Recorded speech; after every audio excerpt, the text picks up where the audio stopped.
Sa mga nagdaang kabanata ay pumasok na nga sina Xiao Chen sa loob kasama si Sword Ghost, habang ang iba naman ay nagbabantay sa labas.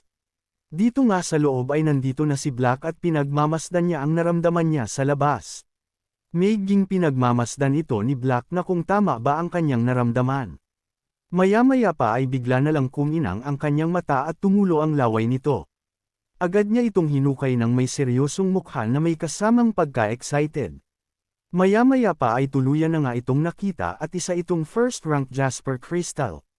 Bigla namang nagsalita si Xiao Chen sa kanyang likuran na sabi pa nga nito na ito ay isang kristal na Jasper sa unang ranggo na hindi nakalubog sa tubig o apoy, at may napakalakas na tigas.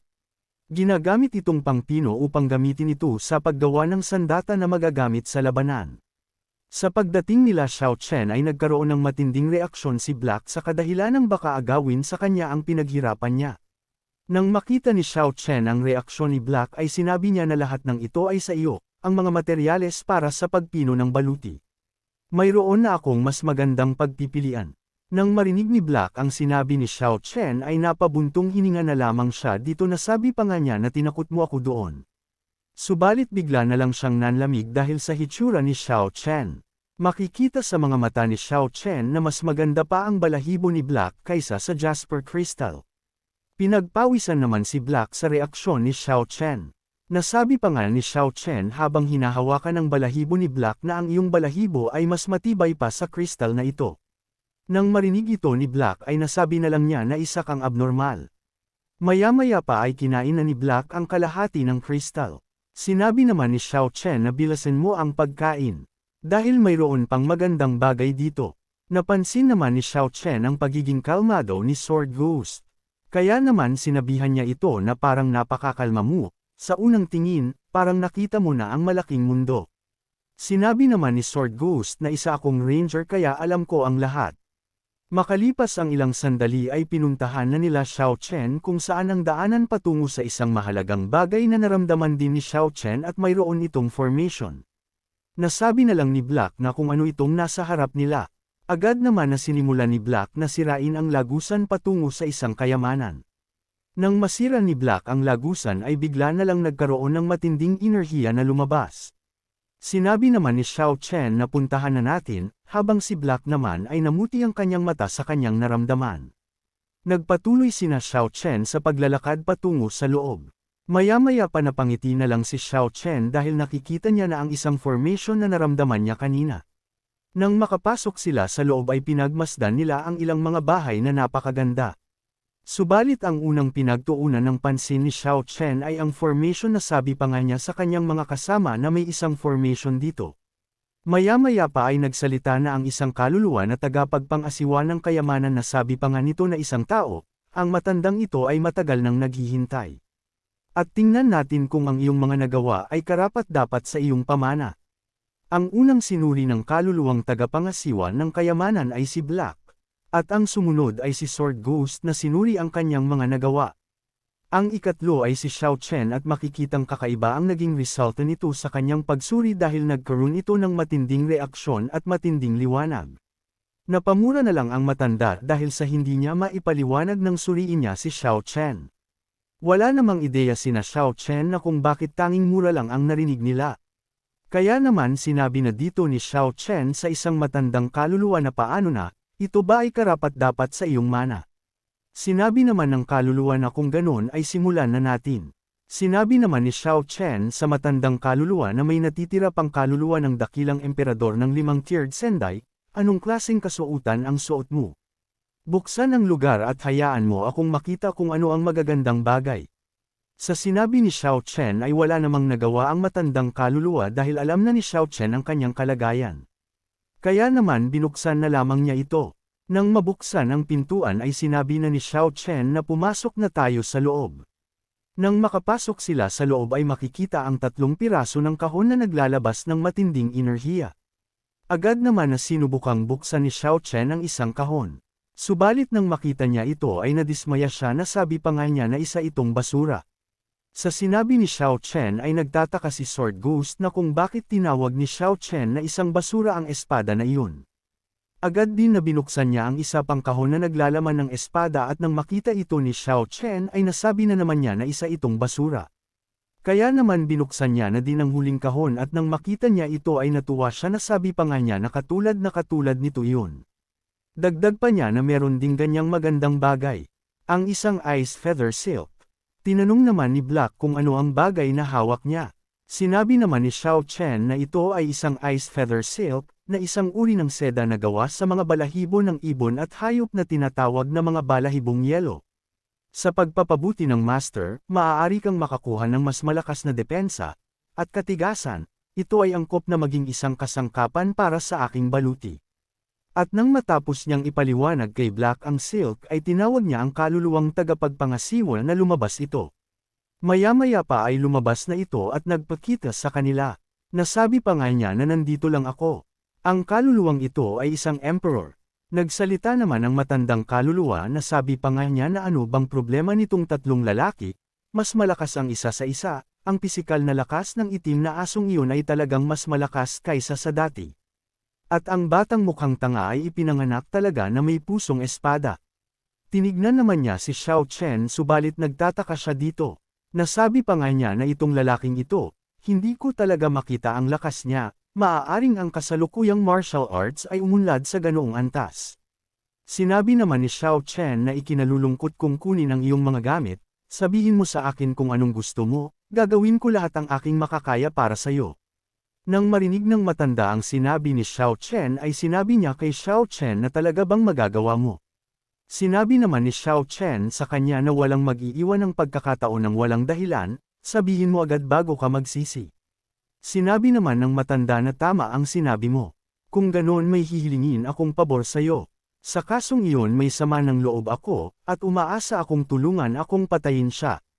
Nang marinig ni Xiao Chen ang gusto ng matanda ay sinabi niya na anong oras, saang lugar at sino ang taong ito.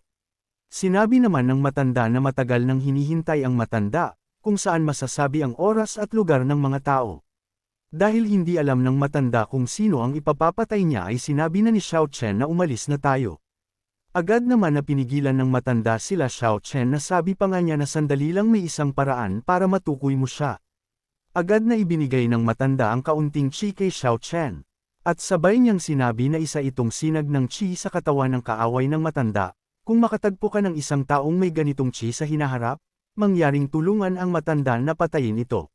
Nang masuri ito ni Xiao Chen ay nasabi na lang niya na ang sama ng amoy, parang isa siyang malaking masamang tao. Matamlay namang sinabi ng matanda na abay disciple ng matanda ang lalaking ito, ngunit sa kasamaang palad, nahulog siya sa masamang paraan. Nang marinig ito ni Xiao Chen ay sinabi niya sa matanda na naiintindihan niya ito. Habang pinagmamasdan ng matanda sina Xiao Chen ay nasabi na lang niya na ang mundong ito ay isang bagong henerasyon ng mga kabataan. Nagpatuloy sina Xiao Chen sa paglalakad palabas ng minahan. Ilang sandali pa ay nakalabas na nga sina Xiao Chen sa minahan at agad niyang sinabi sa kanyang mga servant na paano ang naging resulta.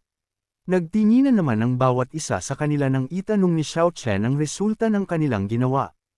Ilang sandali pa ay sabay-sabay silang humarap na sabi pa nga nila na isang malaking ani. Nang marinig ito ni Xiao Chen ay sinabi niya sa lahat na ito ay mabuti, kaya naman kung ganun ay bumalik na tayo. Makalipas ang ilang sandali sa Xiaochenjai County, dito nga ay sinisimulan na ni Sword Ghost ang pag-refine ng armor ni Xiao Chen. Galit na galit naman si Black dahil tinanggal ang kanyang balahibo upang gawing kasangkapan sa gagawing armor ni Xiao Chen. Sinabi naman ni Xiao Chen kay Black na huwag masyadong magagalit, dahil uusbong naman ito, subalit hindi talaga maiwasan na magalit ni Black dito. Nang matapos si Sword Ghost ay lumapit naman sina Luan Ping at Xuan Yuan Weiji. At sabay na sinabi ni Xiao Chen na oras na para simulan ito. Excited naman ang dalawa nang marinig nila ang sinabi ni Xiao Chen. Agad nilang sinimulang dalawa na magpino at dahil dito ay makikitang nagkakaroon ng reaksyon ang artifact. Maya-maya pa nang matapos sila sa pag-refine ay nilabas na ito ng artifact ang asul na kanilang ni-refine. Agad naman itong sinabayan ni Xiao Chen at naglabas siya ng chi upang isama ito. Maya-maya pa ay tuluyan na nga itong nagsama sa isa, at nagkaroon ng matinding reaksyon dahil sa mataas ang kalidad ng mga kasangkapan nito lalong-lalo na ang balahibo ni Black. Ilang sandali pa ang lumipas ay nabuo na ang isang armor na may pambihirang tigas. Nilabas naman ni Xiao Chen ang kanyang sendai at nilagyan niya ito ng enerhiya na nasa antas ng Emperor. Nang matapos ito ay natuwa si Xiao Chen na sabi pa nga niya na ito iyon. Naglabas naman ito ng matinding liwanag na halos hindi na ito makita. Dahil dito ay umabot pa ito sa kalangitan at masasabing lubha itong malakas na armor. Nagkaroon naman ng matinding reaksyon ang kalangitan kaya naman makikitang nangangalit ito at hindi ito sang-ayon sa ginawa ni Xiao Chen. Nang maramdaman ito ni Xiao Chen ay nasabi na lang niya na parusa na naman ito ng Diyos. Agad niya namang sinigawan ng kalangitan na sabi pa nga niya na umaasa sa iyong malawak na kaharian ng langit bakit hindi mo ako mapigil ang umatras. Nang marinig ng kalangitan na si Xiao Chen ang nagsalita ay hinayaan na lamang nila ito. Dahil nung una nilang makalaban si Xiao Chen ay hindi ito nagpapatalo. Takang-taka naman si Xuanyuan Weiji nang marinig niya ang sinabi ni Xiao Chen dahil kinalaban niya ang kalangitan. Sinabi naman ni Luan Ping na hindi ito ang unang pagkakataon, masasanay ka rin mamaya. Sa sinabi ni Luan Ping ay wala na lang siyang masabi dito. Maya-maya pa ay dahan-dahan nang ibinababa ni Xiao Chen ang armor. Tuwang-tuwa ito dahil tagumpay sila sa kanilang paggawa ng kanyang armor nang walang anomalya. Kaya naman agad niya na itong sinubukan at nang masuot niya ito ay makikita ang nag-umapa na enerhiya sa kanyang armor. Nasabi din niya nang masuot niya ito na tamang-tama ito sa mga tuntunin ng ranggo, mayroong hindi bababa sa 2 grado. Sa ebolusyon ng aking cultivation base, ang baluti na ito ay dapat na unti-unting maabot ang ika-9 na ranggo ng langit, sa maikling panahon, ito ay sapat na. Sinabi naman ni Black kay Xiao Chen na may utang ka sa akin, kinalbo mo ang buhok ko sa likod. Sinabi naman ni Xiao Chen na 1 o 2 buhok lang huwag masyadong madamot. Binati naman ni Luan Ping si Xiao Chen na sabi pa nga niya habang natatawa na binabati ko ang master na nakuha ang battle armor. Sinabi naman ni Xiao Chen kay Black na subukan natin ang armor na ito. Wala na lang masabi si Black kay Xiao Chen dito subalit galit talaga siya dahil sa kinalbo ang kanyang likod ngunit hinayaan niya na lamang ito. Kaya naman agad na siyang tumalon patungo sa ulo ni Xiao Chen. Tuwang-tuwa naman si Xuanyuan Weiji sa kanilang ginawang armor na sabi pa nga niya na naiinggit ako. Samantalang si Sword Ghost naman ay napabuntong hininga na sabi pa nga niya na sobrang pagod na ako. Ilang sandali pa ay nakarating na nga sina Xiao Chen sa lugar na kung saan dito nila susubukan ang armor ni Xiao Chen. Agad naman na nag-transform si Black sa kanyang orihinal na anyo. Hinanda naman ni Xiao Chen ang kanyang armor at makikita ang nag-umapa na enerhiya nito. Maya-maya pa ay naglabas na si Black ng kanyang abilidad upang atakihin si Xiao Chen. Matapos ang paghahanda ni Black ay agad niya na itong pinakawalan patungo kay Xiao Chen subalit walang epekto ang atake ni Black. Tuwang-tuwa si Xiao Chen dahil sa tigas ng kanyang armor. Sinabi din na ni Xiao Chen kay Black na subukan natin sa pinakamahirap at tignan natin muli ang tigas ng armor na ito. Agad naman na tumalon si Black patungo kay Xiao Chen upang tignan kung gaano ba talaga katigas ang armor. Agad na ipinakagat ni Xiao Chen ang kanyang braso kay Black subalit hindi ito masira ni Black. Nasabi na lang ni Xiao Chen na walang kapintasan ang pisikal na depensa. Matapos nilang subukan ang armor ay sinabi na ni Xiao Chen na umalis na tayo at oras na para pumunta sa Kangyuan City. Agad silang umalis at naiwan na lamang ang bakas na kung saan sila nakatayo. Maya-maya pa ay biglang nagbukas ang void space. At lumabas dito ang isang fierce na lubhang mapanganib kapag nakadapo ito sa mga tao. Agad naman itong pumasok sa lupa. Maya-maya pa makalipas ang ilang sandali sa bahay na tinutuluyan nila Xiao Chen. Ay naghanda na sila na umalis patungo sa lungsod ng Kangyuan. Anabangan naman sila ni Bai Feng at Xuanyuan Yud. Nasabi pa nga ni Bai Feng na Brother Xiao, umaasa kaming makita ka muli. Sinabi din ni Xuanyuan Yud kay Xiao Chen na paalam Brother Xiao. Sinabihan din niya si Weiji na maglingkod ng maayos kay Brother Xiao. Agad naman na sinang-ayunan ito ni Weiji ang sinabi ng kanyang ama. Nang matapos nilang harapin ang dalawa ay agad na silang umalis. Tinanong naman ni Xiao Chen si Beastmaster na kung maayos na ba ang pamilya ng Cat Demon.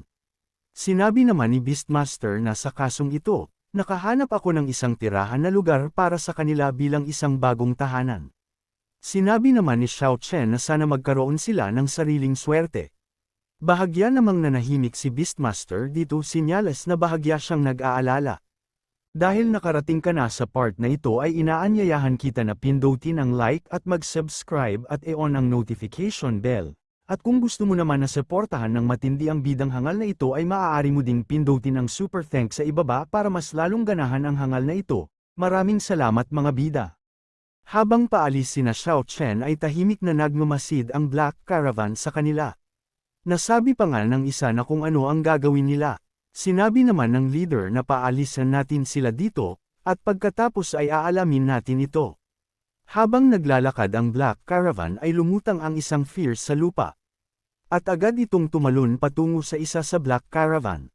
At walang kaalam-alam ang Black Caravan na may isa ng fierce sa kanyang paahan.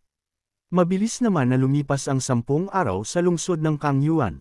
Sinabi naman ni Xiao Chen na napakaunlad pa rin ng Kangyuan City. Na kahit ang kanyang mga servant ay natutuwa sa laki ng Kangyuan. Sinabi din ni Lao Zhou na sa daan, naglibot tayo sa mga bundok at tubig, at nagpunta rin sa maraming lugar, at nakakita ng maraming malalaking lungsod, ngunit kung ikukumpara sa Kangyuan City na ito ay talagang mas malala. Subalit nang makita ni Xiao Chen ang kalagayan ng mga tao ay nasabi na lang niya na anong nangyayari dito. Habang nagpapatuloy sila papasok ng lungsod ay makikita sa gilid ng kalsada ang maraming mga refugee. Isa lang ang nasa isip ng mga taong ito kundi ang nagugutom sila. Tinanong naman ni Xiao Chen ang isang lalaki na sabi pa nga niya na old brother, bakit napakaraming refugees sa Kangyuan City? Sinabi naman ng lalaki na galing kayo sa labas ng lungsod hindi ba? Hindi payapang kamakailan ng mga taong ito ng mga refugee ay nagpunta lahat upang magkubli sa mga kalapit na lungsod. Narinig ko na ang isang pangkat ng napakalakas na mga hayop ay lumitaw sa malapit, at anumang mga lungsod sa paligid nila ay nawasak. Ang aming Kangyuan City, bilang pangunahing lungsod, ay handa ng sakalin at pumatay, at kamakailan ay nagre-recruit ng malalaking tropa. Naintindihan naman ni Xiao Chen ang sinabi ng lalaki. Dagdag pa ng lalaki na nabalitaan ko na ang lahat ng mabangis na hayop na ito ay nagmula sa Tianyu City, at ito ay ganap na kakilakilabot. Bakas sa kanilang mukha ang hindi maipaliwanag na mga nangyayari, na kahit si Xuanyuan Weiji ay hindi mapakali. Nasabi pa nga niya na hindi maganda ang pakiramdam niya dito. Napaisip naman si Xiao Chen na kung anong nangyayari sa Tianyu City. Napansin naman ni Xiao Chen si Xuanyuan Weiji at nakita niya ang hitsura nito na kinakabahan sa mga nangyayari. Kaya naman nilapitan niya ito at sinabihan niya na ayos lang ito, umalis na tayo. Nagpatuloy sila sa pagpasok sa lungsod na kahit alam nila na ito ay mapanganib na. Dito nga sa Tianyu City ay umalingasaw ang amoy ng mga bangkay. At sa lansangan ay makikita ang maraming mga patay dito. Na kahit ang Zuan Changja ay makikita din ang maraming patay dito na nasa lansangan. Sa Baiji Coliseum naman ay ganun din ang nangyayari. Balik naman tayo sa Kangyuan City. At makikita dito ang mga nakapulang baluti na gwardya na nagmamarcha sa lungsod. At nasalubong nga ito nila Xiao Chen dito habang naglilibot sila sa lungsod. Nasabi pa nga ni Xiao Chen na lahat ay mga lalaki at nasa antas na ito ng God Cultivation Bases. Ito na ba ay isang bagong henerasyon ng mga pulang gwardya? Ilang sandali pa ay huminto ang mga ito, sinyales na may sasabihin silang mahalagang impormasyon. Na agad nilang inilagay upang makita ito ng mga tao. Nang makita ito ng mga tao ay nasabi na lang nila na kung ano na naman ito. Sinabi naman ni Xiao Chen sa kanyang mga servant na tignan natin kung ano ito. Nang makita nila ito ay nasabi na lang ni Xiao Chen na ito ulit ang problema nila at mukhang seryoso na ito. Ilang sandali pa ay sinabi na ng mga tao na handa sila na mag-ambag para sa Kangyuan City. Na kahit ang iba ay ganun din ang sinabi na handa sila dito. Nang makita ng pulang gwardya ang mga tao na handa itong tumulong ay malugod niyang sinabi na sa ngalan ng mga pulang gwardya, maraming salamat. Tinanong naman ni Lao Zhou ang kanyang master na kung makikilahok ba sila. Habang maririnig naman sa mga tao na handa silang lumahok. Sinabi naman ni Xiao Chen na umalis na tayo. Subalit may isang grupo na hamarang sa kanila kaya naman natigilan sila dito. Nasabi pa nga ng leader na brother, na hindi ba't kayo ay isa ding pangkat ng mga ngaso? Bakit hindi kayo sumali sa amin? Sa mga sinabi ng lalaki ay hindi naman niya ito pinansin. Kaya naman sinabi ng lalaki kay Xiao Chen na bata, may itatanong ako sa iyo. Nagalit naman ang lalaki subalit nagpatuloy lamang sa paglalakad sina Xiao Chen. Dahil sa galit ng lalaki ay napansin ito ng karamihan. Sumigaw naman ang lalaki na sakim sa buhay at takot sa kamatayan. Si Zhu ay isang monghe na tulad mo ay hindi karapat-dapat na pumasok sa ating lungsod ng Kangyuan. Nasabi na lang ni Xiao Chen nang marinig niya ang masasakit na binitawang salita ng lalaki na sayang, may hindi mabilang na mga problema saan ka man pumunta. Sinabihan naman ng gwardya ang lalaki na lahat ng tao ay may adhikain kaya kalimutan mo na ito.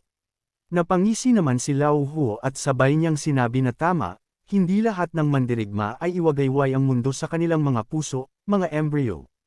Tinanong naman ni Kai Mei ang kanyang master na kung hahayaan niya lang ba ito. Sinabi naman ni Xiao Chen na ayos lang ito magpatuloy na tayo. Dagdag pa ni Xiao Chen na itong Hu Biao ay puno rin ng katwiran at kalungkutan. Subalit ilang sandali pa ay may mga pulang gwardya na nagmamadali na sabi pa nga nito na ang buong lungsod ay maging alerto. Isang malaking bilang ng mga mabangis na hayop ang natagpuan higit sa 100 milya sa timog ng lungsod at ang buong lungsod ay nasa alerto. Nagulat ang lahat nang marinig nila ang sinabi ng isa sa mga pulang gwardya. Na kahit sina Xiao Chen ay narinig din nila ito kaya naman bahagya nang naging seryoso sila dito. Sinabi naman ni Lao Hu na isa itong maganda dahil nandito tayo, ang mga kapatid ay lumabas sa lungsod kasama ko at patayin ang mga ito.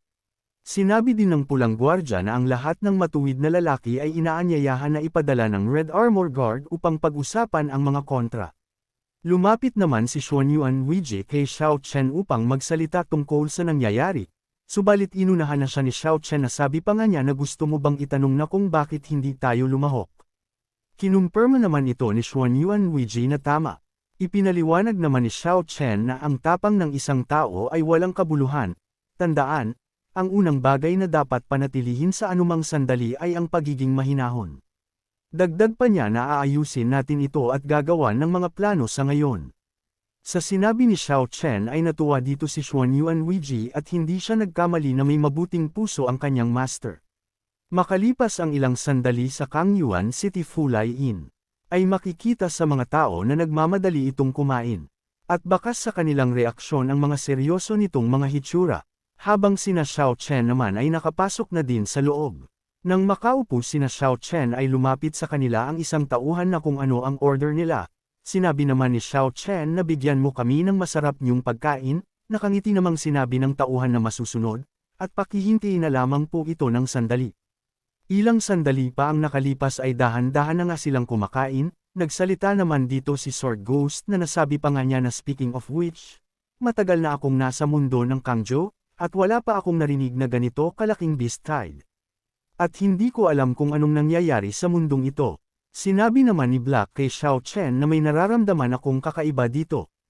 Malayo ito ngunit mabilis ko lang naramdaman na 100 milya mula sa timog ay may kakaiba dito. Naging seryoso naman si Xiao Chen nang marinig niya ang sinabi ni Black na sabi pa nga niya na maaaring ito ay ang pagsalakay ng mga extraterritorial na nilalang. Sinabi naman ni Black na pwede, pero napakahina ng extraterritorial aura natin, hindi dapat grupo ng extraterritorial creatures ito. Posibleng may mga mahihinang extraterritorial na nilalang na nagising sa kaharian, at kung lalamunin ko ang mga extraterritorial na nilalang na ito, mabilis na mapapabuti ang aking cultivation base. Tinanong din ni Black kay Xiao Chen na ano ang susunod na gagawin. Sinabi naman ni Xiao Chen na pagkatapos ng lahat, ito ay isang extraterritorial na nilalang, ikaw at ako, kasama si Sword Ghost, at si Beastmaster, at ang iba ay mananatili sa lungsod.